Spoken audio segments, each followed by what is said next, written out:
12번째 결혼 서머셋 모험 제2회 여지배인이 내게 그들은 늘 함께 붙어다니며 그 호텔에 머무는 다른 손님들과는 어울리지 않는다고 귀띔을 해주었다. 내 상상력은 고삐 풀린 망아지처럼 마구 내달렸다. 나는 그들이 하루 세끼 먹는 것을 지켜보았고 세인트 클레어시 부부가 아침에 호텔 베란다에 앉아있는 모습도 지켜보았다. 그날 아침에도 그들은 호텔 베란다에 앉아 있었다. 세인트 클레어 씨는 타임즈지를 읽고 있었고 그의 부인은 뜨개질을 하고 있었다. 나는 세인트 클레어 씨 부인이 평생 신문을 읽지 않았을지도 모른다는 생각이 들었다.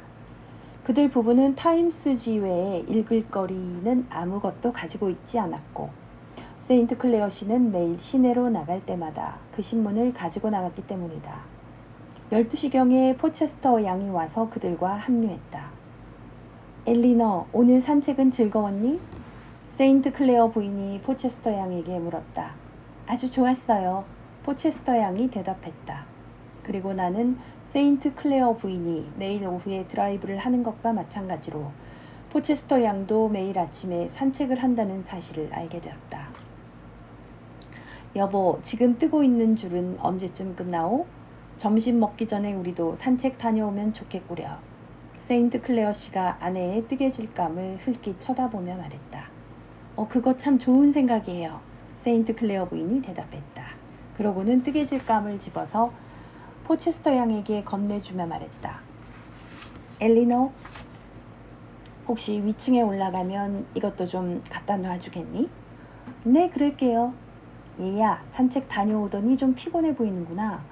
네, 저는 점심 전에 좀 쉬어야겠어요.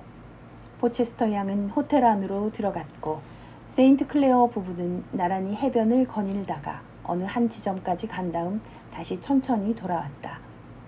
그들 셋 중에서 한 명과 계단에서 마주칠 때면 나는 머리 숙여 인사를 했고 상대편은 미소 짓지 않은 얼굴로 정중하게 머리를 끄덕여 답례했다. 그리고 아침에 내가 용기를 내어 안녕하세요 하고 인사를 건넸지만 돌아오는 건 대답 없는 메아리뿐이었다. 아무래도 그들 중 누구와도 말을 나눌 기회는 오지 않을 것만 같았다. 하지만 얼마 전부터 세인트 클레어 씨가 이따금씩 곁눈질로 나를 흘깃흘깃 본다는 느낌을 받았다. 그래서 어쩌면 나 혼자만의 생각일 수 있겠으나 그가 어디에서 내 이름을 듣고 호기심으로 나를 쳐다보는 것이리라 짐작했다. 그러고 나서 한 이틀 뒤에 그 호텔 포터가 전가를 전하러 내 방에 찾아왔다. 세인트 클레어 씨께서 혹시 휘터커 연감을 빌려주실 수 있을지 여쭈어달라고 하셨습니다. 자, 여기서 휘터커 연감이란 1868년 영국 출판업자 조셉 휘터커가 창간한 연감으로 영국을 포함한 세계 각국의 정부와 사회단체에 대한 광범위한 사실, 수치 및 자료를 수록한 책을 말합니다. 나는 어리둥절했다. 도대체 그분은 어째서 내가 휘터커 연감을 가지고 있다고 생각하신 거지? 그러니까 지배인이 그분께 선생님께서 글을 쓰시는 분이라고 알려드렸거든요. 나는 이 대답을 듣고도 나와 그 연감의 연관성을 알 수 없었다. 세인트 클레어 씨에게 내가 휘터커 연감을 가지고 있지 않아서 대단히 죄송하다고, 하지만 만일 가지고 있었다면 기꺼이 빌려드렸을 거라고 전해주게. 나는 옳거니 기회가 왔구나 싶었다.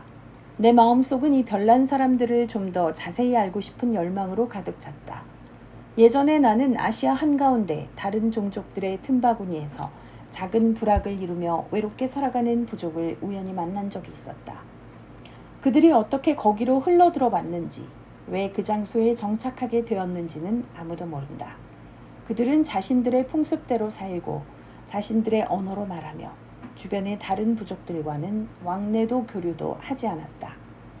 그들이 먼 옛날 그들의 종족이 어마어마한 규모로 대륙을 휩쓸고 지나갈 때 뒤처졌던 무리의 후손인지 아니면 한때 그 지역에 제국을 세울 정도로 위대했으나 이제는 겨우 명맥만 유지해 가는 민족의 후예들인지는 아무도 모른다. 그들의 존재는 미스터리다. 그들에게는 미래도 없고 역사도 없다. 내 눈에는 이 별난 가족이 그 부족과 유사한 특징을 가지고 있는 것처럼 보였다. 그들은 우리네 아버지 세대가 읽었던 느긋한 구식 소설 속에 나오는 등장인물들을 떠올리게 했다. 또한 그들은 1880년대에 속해 있었으며 그 시대 이후로 한 발짝도 나가지 않은 인물들이었다. 지난 40년 동안 마치 세상이 멈춘 것처럼 살아올 수 있었다니 이 얼마나 놀라운 일인가. 그들은 내 어릴 적 기억들을 되살려 주었고 오래전에 죽었던 사람들을 생각나게 해주었다. 그들이 이 시대의 여느 다른 사람과 달리 별나다는 인상을 받은 것은 단지 거리감 때문이 아닌가 하는 생각이 들었다. 그 당시 괴짜라는 말을 듣는 사람은 가까이 하기 힘든 특별한 사람이라는 뜻으로 통했던 것이다. 그래서 그날 저녁 식사를 마친 뒤에 호텔 라운지로 들어가서 대담하게 세인트 클레어 씨에게 말을 걸었다. 저한테 휘터커 연감이 없어서 죄송합니다. 하지만 제가 갖고 있는 책 중에서 선생님께 도움이 될 만한 책이 있다면 기꺼이 빌려드리겠습니다. 내가 말했다. 세인트 클레어 씨의 얼굴에 놀란 기색이 역력했다. 두 숙녀는 손에 들고 있던 일감에서 시선을 떼지 못했다. 얼마간 거북한 침묵이 흘렀다. 죄송하실 것 없습니다.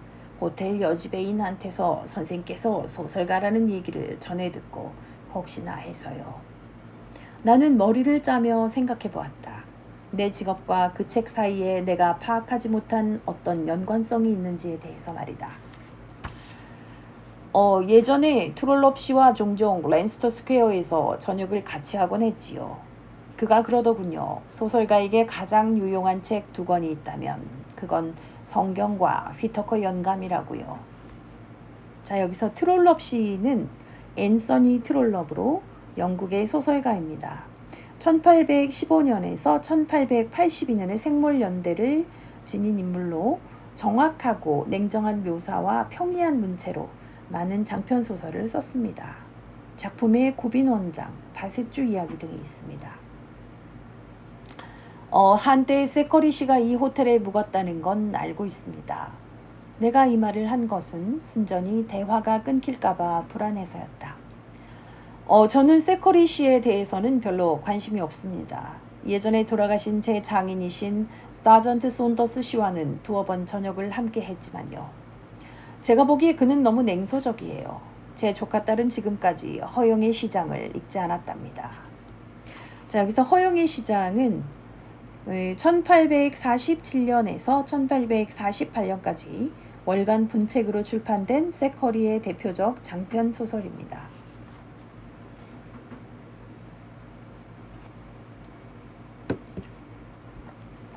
포체스터 양은 대화에서 자신이 언급되자 약간 얼굴을 붉혔다. 그때 웨이터가 커피를 가져오자 세인트 클레어 부인은 남편을 쳐다보며 말했다. 여보, 이 신사분께서 우리와 함께 커피를 드실 수 있을까요? 비록 나한테 한 질문은 아니었지만 나는 얼른 대답했다. 대단히 감사합니다. 나는 의자에 앉았다. 트롤롭 씨는 제가 늘 좋아하는 소설가였습니다. 그는 천성적으로 신사였어요. 저는 찰스 디킨스를 존경하지요. 하지만 찰스 디킨스는 작품에서 신사를 그려내지 못했지요. 요즘 젊은이들은 트롤롭 씨를 약간 지루한 작가로 생각한다고 알고 있습니다. 내 조카딸 포레스터는 윌리엄 블랙의 소설을 더 좋아하지요. 자, 여기서 윌리엄 블랙은 스코틀랜드 출신의 영국 소설가로 1841년에 나서 1898년에 몰했습니다. 저는 그분의 소설은 한 번도 읽은 적이 없답니다. 내가 말했다. 선생께서도 저처럼 유행에 뒤처진 분이로군요. 제 조카딸이 한 번은 로다 브로튼의 소설을 읽어보라고 권했는데 저는 그 책을 100쪽 이상은 도저히 읽지 못하겠더군요. 자, 여기서 로다 브로튼은 영국의 북웨일스 출신의 여류 작가로 1840년에 나서 1920년에 별세한 한 소설가입니다. 에드윈 삼촌, 저는 그 소설을 좋아한다고 한 적은 없어요. 다소 자극적이긴 하지만 다들 그 책에 대해 이야기한다고 말씀드렸죠. 포체스터 양은 또다시 얼굴을 붉히며 변명하듯 말했다. 엘리, 너 확실히 말하는데 그 책은 너의 거트루드 숙모가 네가 읽기를 바라는 그런 책이 아니야. 언젠가 브로튼 씨가 저에게 한 말이 기억나는군요. 자신이 젊었을 때는 사람들이 자기 책을 너무 앞서 나간다고 하고는 읽으니까 지루하다고 말한다면서 40년 동안 정확히 똑같은 종류의 책을 써온 사람한테 너무 심한 말이 아니냐고요. 내가 말했다. 어머 선생님, 브로튼 씨를 아세요? 정말 놀라워요. 혹시 위다도 아세요? 포체스터 양이 처음으로 나에게 말을 건넸다. 자, 이때 위다는 영국의 여류 작가로 본명은 마리아 루이스 드라 라메 1839년에서 1908년 사이에 살았던 작가입니다. 40편 이상의 소설과 동화를 썼으며 당시 평단에서 외설적이라는 평을 얻기도 했습니다.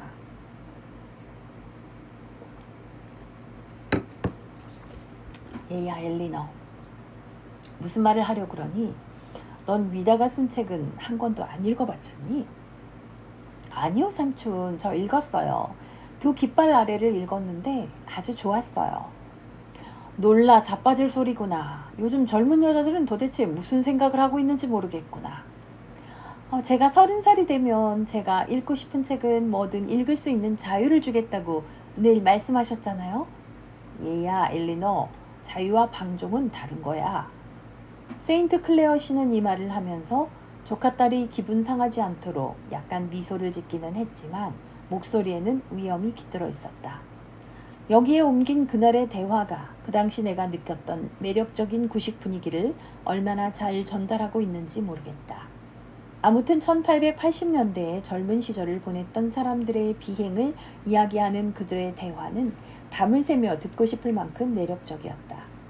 나는 랜스터 스퀘어에 있는 그들의 널찍한 대저택을 한번 슬쩍 볼 수만 있다면 어떤 대가라도 치렀을 것이다.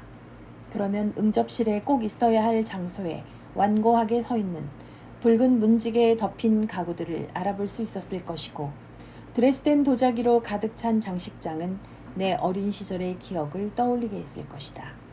자, 이때 문직이라는 것은 무늬가 도드라지게 짠 옷감을 의미합니다.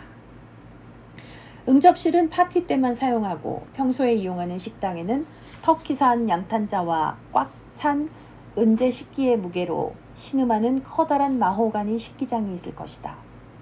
벽면에는 1880년 왕립미술원에서 험프리 워드 부인과 그녀의 삼촌 매슈의 감탄을 자아낸 그림들이 걸려 있을 것이다. 자, 이때 험프리 워드 부인이란 영국의 여류 소설가로 1851년에 나서 1920년에 별세했습니다. 매슈는 매슈 아널드로 영국의 시인이자 비평가이며 교육자입니다. 1822년에서 1888년 사이에 살았던 사람입니다. 다음날 아침 호텔 뒤편에 있는 소담한 산책로를 걷다가 평소와 다름없이 아침 산책을 하고 있는 포체스터 양을 만났다. 그녀와 함께 잠시 걷고 싶은 마음이 생겼다. 허나 비록 내 나이가 상당히 많긴 하지만 50살의 노처녀에게는 남자와 나란히 거닌다는 것이 부끄러운 일일 거라는 생각이 들었다. 내가 그녀 곁을 지나치자 그녀는 살짝 고개 숙여 인사하고는 얼굴을 붉혔다. 그런데 참 묘하게도 그녀를 스쳐 지나고 1, 2미터도 못 가서 내가 해변 벤치에서 몇 분 동안 이야기를 나누었던 검은 장갑을 낀 그 초라한 작은 남자와 마주쳤던 것이다. 그는 낡은 중산모를 살짝 건드리며 내게 인사했다. 실례지만 불 좀 빌려도 될까요? 그가 말했다. 물론이죠. 하지만 지금 담배는 없소이다. 내가 말했다. 아, 그럼 제 담배를 한 대 드리지요. 그가 이렇게 말하며 종이 담뱃갑을 꺼냈다. 하지만 담뱃갑은 텅 비어 있었다. 아이고 이런 저도 한 개비도 없군요. 하필 이럴 때 똑 떨어지다니. 그는 계속 걸어갔다. 나는 그가 걸음을 재촉하고 있다는 것을 알아챘다. 그 순간 그에 대해 미심쩍은 생각이 들기 시작했다. 나는 그가 포체스터 양을 귀찮게 하지 않기를 바랐다. 그래서 잠시 동안 되돌아서 포체스터 양이 있는 곳으로 걸어갈까 하는 생각도 했지만 그러지는 않았다. 그는 상식적이고 예의 바른 남자니까 혼자 있는 숙녀에게 치근대는 짓은 하지 않을 거라고 생각했던 것이다. 그리고 바로 그날 오후에 그 남자를 다시 만났다. 내가 해변 산책로에 앉아 있었는데 그가 약간 휘청거리며 내 쪽으로 걸어오고 있었다. 바람 때문에 걷기가 힘든 모양이었는데 그 모습은 마치 바람에 날리는 마른 나뭇잎을 보는 것 같았다. 그는 이번에는 주저하지 않고 바로 내 옆에 앉았다. 선생님, 다시 만났군요. 세상 참 좁아요. 선생님께 폐가 되지 않는다면 몇 분 정도 여기 앉아 쉬어도 될까요? 약간 피곤해서요. 이건 누구나 앉을 수 있는 벤치니까 당신도 나와 마찬가지로 여기 앉을 권리가 있소이다. 나는 그가 내게 불을 빌려달라고 물을 때까지 기다리지 않았다. 그리고 이번에는 불과 함께 담배 한 대도 권했다. 아이고, 친절하기도 하시지. 하루에 담배를 너무 많이 피지 않도록 자제를 해야 하지만 제가 담배 피는 것을 워낙 좋아하지요. 사람은 늙어감에 따라 인생의 위안거리가 줄어든다지만 제 경험으로는 몸에 밴 것은 더 즐기게 되더군요. 그건 참 위안이 되는 말씀이군요. 실례지만 혹시 선생님께서는 유명한 작가분이 아니신가요? 작가 맞습니다.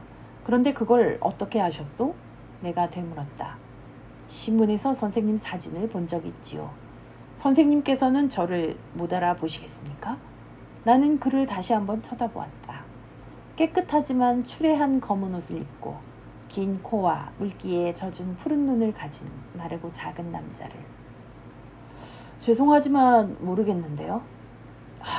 아마도 제가 변한 모양이군요. 그는 한숨을 쉬고 난 다음 말을 이었다. 한때 제 사진이 영국의 모든 신문에 실린 적이 있었지요. 물론 사진 기자들은 실물만큼이라도 나오게 찍는 법이 없지요. 진짜 농담 아니고요. 어떤 사진은 밑에 적힌 제 이름을 안 보면 저도 제 얼굴인지 못 알아볼 정도였다니까요. 그는 잠시 동안 아무 말도 하지 않았다. 바닷물이 밀려나서 조약돌이 깔린 해변 너머로 누런 감탕밭이 드러나 있었다. 방파제는 선사시대 짐승의 등뼈처럼 감탕밭에 반쯤 묻혀 있었다. 선생님, 작가라는 직업은 무척 흥미진진하겠지요? 저는 제 나름대로 글 쓰는 재주가 꽤 있다고 생각하고 있었지요.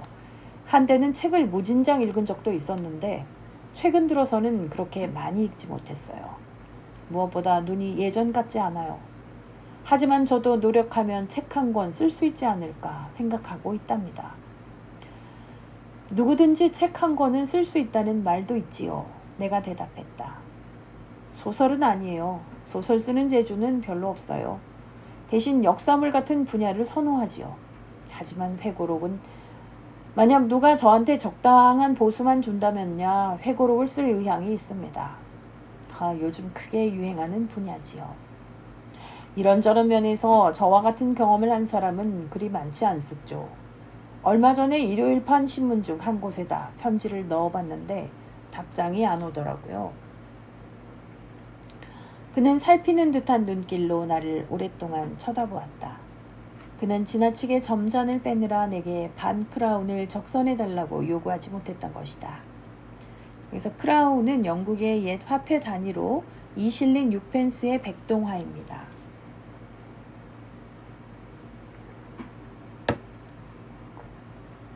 그는 살피는 듯한 눈길로 나를 오랫동안 쳐다보았다. 그는 지나치게 점잔을 빼느라 내게 반 크라운을 적선해달라고 요구하지 못했던 것이다. 그럼 제가 누군지 당연히 모르시겠군요. 그렇죠? 정말 모릅니다. 그는 잠시 생각에 잠긴 듯 하더니 자신의 검은 장갑을 손가락으로 어루만졌다. 그러고는 잠깐 장갑에 뚫린 구멍 하나를 내려다보더니만 나를 바라보며 약간 수줍게 말했다. 저는 그 유명한 모티머 앨리스입니다. 네? 나는 이 외마디 소리밖에는 낼 수 없었다. 아무리 생각해도 여태껏 그런 이름을 들은 적이 없었기 때문이다. 그의 얼굴에 실망스러운 기색이 역력하자 나는 약간 난처했다. 모티머 앨리스, 설마 이 이름을 들어본 적 없다고는 말씀 못하실 텐데요? 그가 말했다. 미안하지만 그렇습니다. 제가 잉글랜드를 자주 떠나 있어서요. 자, 여기서 잉글랜드는 영국을 의미하는 게 아니라 영국을 구성하고 있는 잉글랜드, 웨일스, 스코틀랜드, 북아일랜드 중 하나를 가리킨다. 나는 그가 유명인이 된 이유가 무엇일지 궁금했다. 그래서 머릿속으로 여러 가지 가능성을 생각해 보았다. 오직 잉글랜드에서만 유명한 운동선수일 리는 없겠지만 신앙치료사나 당구 경기 챔피언일 수는 있을 것이다. 그리고 자리에서 물러난 전직 장관만큼이나 사람들의 기억에서 쉽게 잊히는 존재도 없을 터이니 그가 어쩌면 과거 행정부에서 상무참사관을 지냈던 인물일 수도 있었다. 하지만 그는 외모상으로 전혀 정치를 할 만한 사람처럼 보이지 않았다. 명성이라는 게 바로 그런 거지요. 저는 몇 주 동안이나 잉글랜드 사람들의 입에 가장 많이 오르내렸답니다. 저를 잘 보세요. 틀림없이 신문에서 제 사진을 보셨을 겁니다. 모티머 앨리스, 기억 안 나세요? 미안하지만 나는 고개를 흔들며 말했다. 그는 자신의 정체를 드러내기 전 극적인 효과를 노리며 말을 잠시 멈추었다. 저는 그 유명한 중혼자입니다.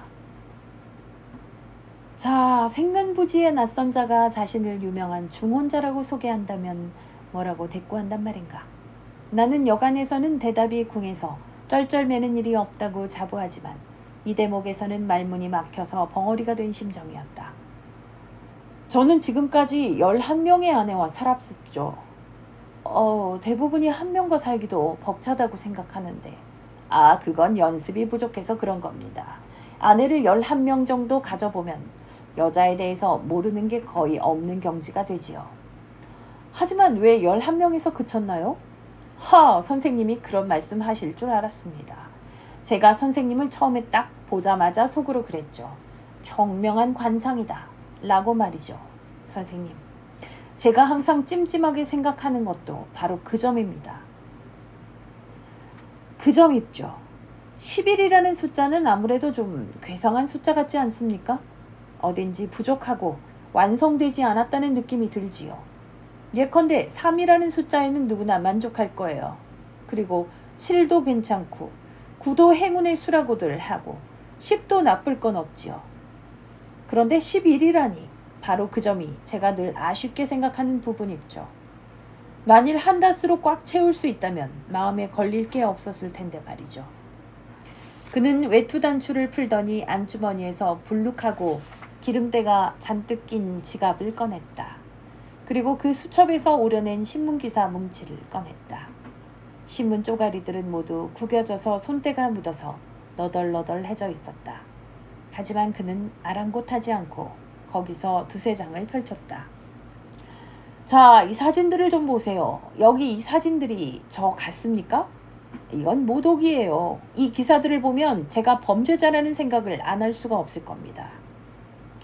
그 신문 기사들은 상당히 길었다. 신문사의 견해로도 모티머 앨리스가 분명 기사거리로 가치가 있다고 판단했던 것이다. 그중 한 기사의 제목은 결혼을 많이 한 사나이였고 두 번째 기사에는 비정한 불량배, 법의 심판을 받다라는 제목이, 그리고 세 번째 기사에는 비열한 악당의 일패도지라는 제목이 붙어 있었다.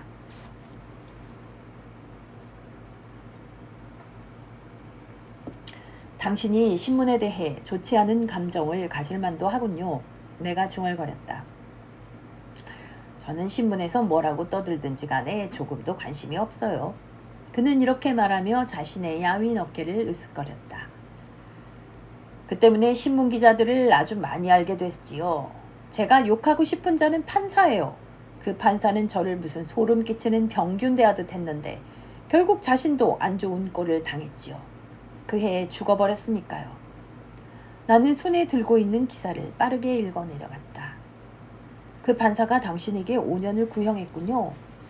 불명예스러운 일이지요. 그리고 뭐라고 쓰여 있는지 한번 보세요. 그는 검지로 한 곳을 가리키며 말했다. 자, 여기 피해자 중 3명이 그에 대한 선처를 호소했다 라고 되어 있지요. 이것은 그들이 나를 어떻게 생각하는지를 잘 보여주는 대목입니다. 그런데도 판사는 제게 5년을 구형했어요. 그리고 그자가 저를 뭐라고 불렀는지 한번 보세요. 세상에 둘도 없이 심성이 착한 저를 보고 비정한 악당이니 사회의 해충이니 대중에게 위험한 존재라고 했어요. 그러고는 자기한테 저를 매질할 권한이 있었으면 좋겠다고 하더군요. 하지만 저는 판사가 저에게 5년을 구형한 것에 크게 개의치 않습니다. 그렇다고 그것이 과중한 형이 아니라는 말씀은 아니지만요. 하지만 도대체 그자가 저보고 그런 식으로 말할 권리가 어디 있습니까? 아니, 없어요. 저는 그자를 절대로 용서 못해요. 제가 100살까지 산다고 해도 말입니다. 중혼자의 양볼이 벌겋게 달아오르고 그의 젖은 눈에는 잠깐 동안 불꽃이 타올랐다. 그에게는 분통이 터지는 대목이었던 것이다. 좀 읽어봐도 될까요? 내가 물었다. 읽어보시라고 드린 건데요. 선생님이 꼭 읽어보셨으면 합니다. 그리고 만일 선생님이 그 기사들을 읽으시면서 제가 참으로 부당한 취급을 받은 억울한 사람이라고 말씀하지 않으신다면 제가 선생님을 잘못 본 거겠죠. 신문 기사를 하나하나씩 읽어감에 따라 나는 모티머 앨리스가 영국의 해변 휴양지들을 훤히 꿰고 있는 이유를 알게 되었다. 그곳이 바로 그의 사냥터였던 것이다. 그가 주로 쓴 방법은 성수기가 지난 뒤에 어느 해변 휴양지에 가서 비어있는 하숙집 한 곳에다 숙소를 정하는 것이었다. 그러고 나서 과부나 노처녀와 사귀기까지는 그리 오래 걸리지 않은 듯했다. 그 여자들의 나이는 35에서 50살 사이였다. 그들은 하나같이 증인석에서 그를 처음 만난 곳은 바닷가라고 진술했다. 그는 보통 여자들과 만난 지 2주 이내에 청혼을 했고 청혼한 지 얼마 되지 않아서 결혼했다. 그는 어떻게든 여자들을 꿰어서 그들이 가진 돈을 자기한테 모두 맡기게 만들고 나서 몇 달 뒤에 사업자 런던에 가야 한다는 핑계를 대고 그들을 떠나서 다시 돌아가지 않았다. 여자들 중에서 단 한 명만 제외하고는. 증거를 대기 위해 법정에 나와서 피고석에 있는 그를 보기 전까지 그를 다시 본 여자는 아무도 없었다. 그들은 모두 사회적으로 지위가 상당히 높은 여자들이었다. 그들 중에는 의사의 딸도 있었고 목사의 딸도 있었다.